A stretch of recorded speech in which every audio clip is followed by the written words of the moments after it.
UP में योगी सरकार के अंडर सरकारी एजुकेशन का प्राइमरी और अपर प्राइमरी लेवल पे इतना मैनिपुलेटर आदमी की एक खास बात होती है, वो 3 बातें सही और 10 बातें झूठ बोलता है और साथ ही साथ बीजेपी से नफरत करता है।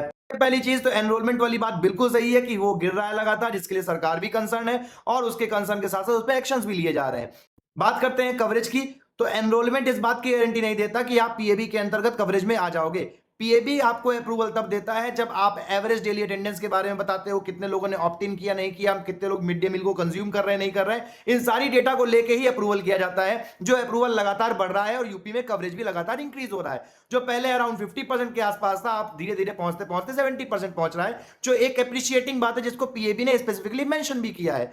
बात करते हैं हेल्थ चेकअप की, तो भाई साहब हेल्थ चेकअप में भी यूपी बहुत बढ़िया कर रहा है। जहां पर पहले उसने 60% 50% का कवरेज था, आज वो धीरे धीरे अपने कवरेज को बढ़ाकर 100% तक लेके जा रहा है, यानी कि अब 100% बच्चों का चेकअप हो रहा है। बात करते हैं फूड क्वालिटी की, तो भाई साहब फूड सैंपल नॉर्म्स को ना मीट करना और फूड सैंपल फेल होना दो अलग अलग बातें होती हैं। इतना तो शायद आपको भी पता होगा, रैशनलिज्म में इतना तब तो पढ़ाया जाता होगा ना। बात करते हैं आयरन एंड फॉलिक एसिड की दवाइयों के डिस्ट्रीब्यूशन की, तो यहां पर भी बहुत सिंपल सा गेम आपने खेल लिया नैरेटिव के हिसाब से, वो डेटा चेरी पिक की जो आपके नैरेटिव को सूट करे।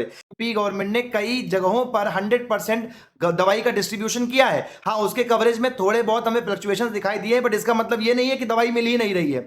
बात करते हैं फंड यूटिलाइजेशन की, तो भाई जिस एमएमई कंपोनेंट की बात आप कर रहे हो वो मॉनिटरिंग एंड इवैल्यूएशन कंपोनेंट है, यानी कि वहां पर फंड के यूटिलाइजेशन नहीं हुए हैं, ना कि फूडिंग में, ना कि खाने में। इतना तो आपको पता होना चाहिए कि मॉनिटरी इवैल्यूएशन एक अलग एस्पेक्ट है और खाना देना एक अलग एस्पेक्ट है।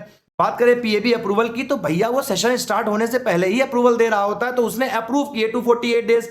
अब उसमें से जितना कवरेज हुआ वो 93% या 100% दिखा रहा है। किसी ईयर में अगर एक्सपेक्टेड टाइम से ज्यादा कॉलेज डेज चल गए, वहां मिड डे मील ज्यादा मिल गया, तो 103% दिखा रहा है।